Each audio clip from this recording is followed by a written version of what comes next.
and some people may disagree with this, but in the book of Ezekiel, Ezekiel 38 and 39, it talks about an invasion, and of course a lot of people believe that's, you know, in Palestine and Israel and whatnot. I think if we're honest with Scripture, honest with ourselves, and honest with the descriptions there's not a single part of that passage that is descriptive of Israel, of Israel over there, the Palestinian area, Palestine. Sorry. Every one of them is descriptive of America. A lot of them are descriptive of America as the only place on Earth, on the planet, or in the history of mankind, i.e., castles, cities without bars or gates, without walls and whatnot. The entire European continent. When you go to Europe, you visit cathedrals and you visit castles, because in a medieval setting you had to have walls around your city. Well, America's the new world, and it didn't require that. Warfare had evolved beyond needing walls, or the walls did you any good, you know. Anyway, so I see that coming to pass in America, a time of judgment, that there would be a place of refuge in the center of the country. The Ozarks are part of what's called look up Wikipedia, you know, the U.S. Interior Highlands. Read that article. Read the one on the Ozark Plateau. Fascinating, fascinating. Geologically, this region is a single dome. The peak is the St. Francis Mountains, just a little bit east of us here.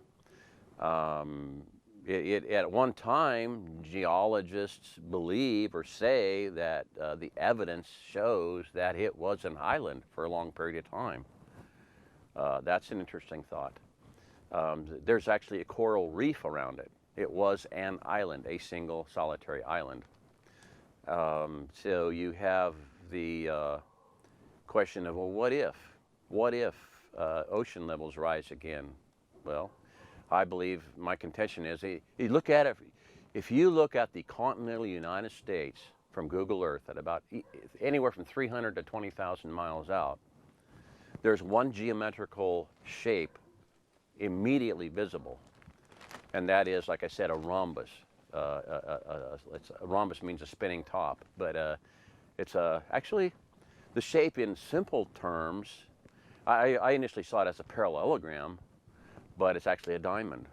So it sticks out like a sore thumb, bright green. It's a green island, and in the event of a, you know, temporarily higher ocean levels, it could be a green island once again. The coral reef may grow, but that's all looking at, you know, very strange things happening. But let me tell you something that's one of the strangest things I've ever heard in my life, and that is, you know, we've met Russians here now. There's quite a few Russians in the Ozarks.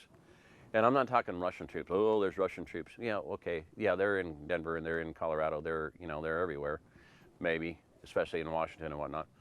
But these Russians are believers who escaped communist Russia back in the late 70s, early 80s. And I had dinner with one. We had him over for dinner, and Alex said this. He said, you know, I would stand there in Washington, and I would look out over the ocean, and in the back of my mind, I could see the ocean levels rising, and I knew I had to get inland. Whoa, talk about, you know, tsunami. We're not talking just a tsunami, we're talking ocean levels rising. And then that same weekend, I went to a fellowship, and a friend of mine said, oh, there's a lot of Russians in Springfield. And he says, and they're Christians. And they have these prophecies in their group that the ocean levels are going to rise, and that's why they're here. And I'm going like, whoa, this is really getting strange. And one of the weirdest things is what these guys are doing here in Missouri is they're building tugboats and barges. So, like, there's not enough welding shops closer to the, you know, the Gulf of Mexico and Costa Rica to build barges and tugboats. But yeah. So the Russians that believe the ocean levels are going to rise, building tugboats in Missouri. You know, that's one of the stranger things I've ever run across in my life. So another interesting, and I just want to, you know, this is something that's just fascinating to me. And from a scientific viewpoint, is the Bible scientifically valid, or how valid is it? How scientific is it? In the Old Testament, Ezekiel, it talks about the angels that stand at the four corners of the earth, or it talks about the four corners of the earth. And in the book of Revelation, it says again, the angels that stand at the four corners of the earth, and it says they do something. Now, people make fun of the Bible and saying, "Oh, you believe in a flat Earth? How stupid! How silly! How ignorant of you." Well, the word corner, if you think of at Thanksgiving time and the pilgrims, and you saw this horn-shaped basket full of vegetables and a pumpkin and squash and whatnot, that's called a cornucopia. Cornucopia means it's a horn. It's something that's full, overflowing. Well, a cornice, when you're skiing, is something you stay away from. It's a horn-shaped thing, and you can ski out there and it breaks off and you're dead. People grabbed onto the horns of the altar, the corners of the altar. A cornice is a raised point, that comes to a point. So science validated that there are indeed four corners of the earth. And they are Madagascar, Peru. Hang on one sec here. I'll start that one over. Just for kicks, I'm jotting that now. Blimp, blimp, blimp, blimp, blimp, blimp.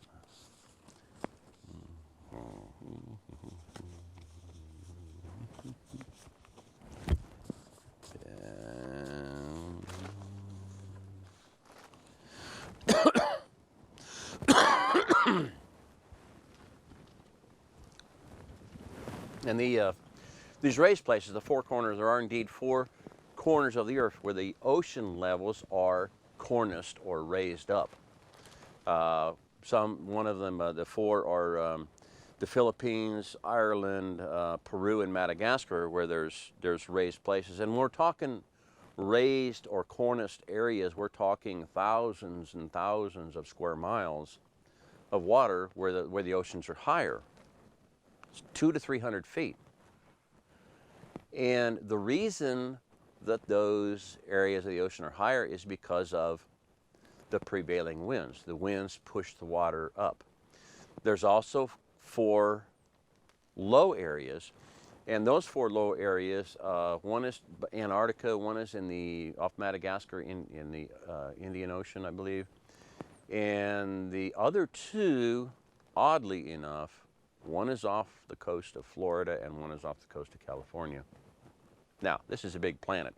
2 out of 4 of those low areas are off of the two of the most highly populated and wicked parts of this country. I find that just a little bit too coincidental to not be planned by somebody. So now let's go back to the book of Revelation. In the book of Revelation, it says that the 4 angels that stand at the 4 corners of the earth are going to cause the winds to cease. So if you indeed have 4 heaped up areas of thousands of miles square, and they flatten out, and the 4 low areas come up, we could see some serious changes in this country. So long and the short of it is,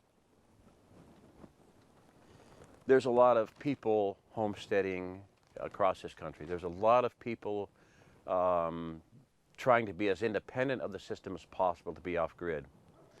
And those are, I applaud that, awesomely commendable. They may have or even survivalists and preppers who have their bug-out plans. They've got their bug-out vehicle, they've got a bug-out location, either they bought land and that's where they're going to go, or they have an aunt or an uncle or grandma, grandpa, whatever. Bug-out location, they got their bug-out vehicle, bug-out bags, and all that good stuff. If, all I'm saying is, people, if your plan A falls apart, and maybe you had a plan B, maybe your bug-out location was plan B, and that's not good enough. I know someone right now that's going to move from the East Coast, from Virginia. He came out here to visit, did an extended tour, talked to me, but they may locate instead on the Cumberland Plateau, about halfway, whatever. Anyway, there's one man here that is here for his second trip, come out here to meet me, buy land here. And I asked him, what of the reason you're here is because you read what I wrote. And he says, that's true. And I said, what was the one thing that you read that made sense to you and the reason you're here? Is there one thing? And I want you to think about it. He goes, I don't have to think about it. He said, geography. What you said about geography makes sense, and it's true, and that's what's going to happen. I want to be where it's safe to live.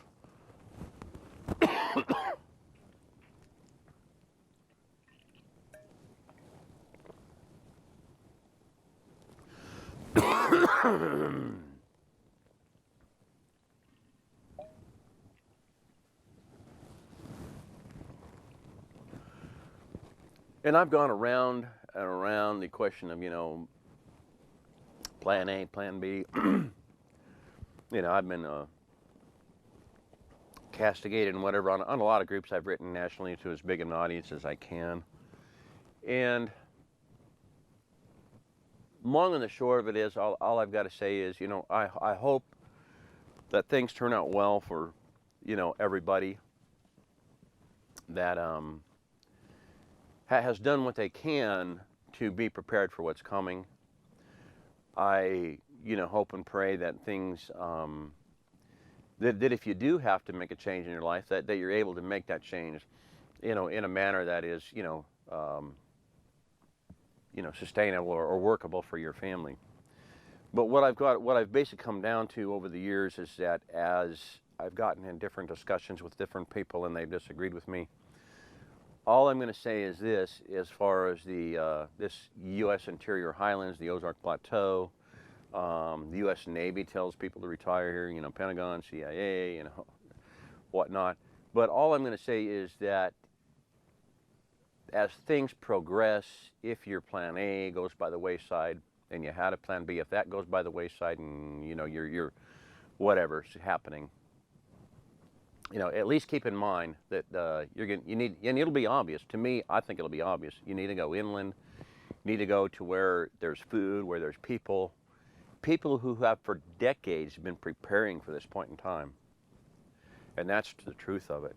Millions and millions of people here that came here because God directed them to come here to prepare food and to have shelter for as many people as possible. That's what I see happening. That's what I believe is going to happen. I've gone from initially, when I first started seeing all of the things that I'm talking about, I believed that there might be 3 million people show up here as refugees. And now, because of my growth in understanding the capacity and the nature of God, and one of my friends said, Brother Jerry, I believe that the Father's going to give us a tithe. And well, there's about 500 million people in this country, and just coincidentally, his figure of a tithe and what I've come to see, what I believe the Ozark Plateau is capable of sustaining is actually 50 million people. When I compared it to the nation of Switzerland and the food production there and the square mileage and the population density and everything else and the resources, everything we talked about before, that this region is capable of sustaining up to 50 million people. And that's with everybody working, putting together, not putting up with a lot of deadbeats and consumers that do nothing but consume, So I guess that's kind of it in a nutshell. I believe there's a safe region, a safe place. I believe it's is not only naturally prepared, but supernaturally prepared. And supernaturally in the sense of even in the natural realm, that at creation, this is what I've come to believe, the Ozark Plateau is like a gigantic castle. It's like a gigantic fortress. It's even in a medieval situation. Look at it on Google Earth. There's a circle. You can see a circle around it. It's almost a perfect circle, and that's formed by 4 rivers: Mississippi, Missouri, the Grand, and Arkansas, and the White River down south. That are in a medieval situation are going to be gigantic moats very difficult to cross, and natural borders, completely natural borders. Something that I just saw, or I wrote in a poem back in the year 2000, that we'll learn to grow a garden worth more than lifeless gold. Yeah, worth more, and how did that go? Written that down. And I talked about the fact that our new borders hold, that there would be new borders, and I believe that was, you know, prophetic. We'll learn to grow a garden worth more than lifeless gold.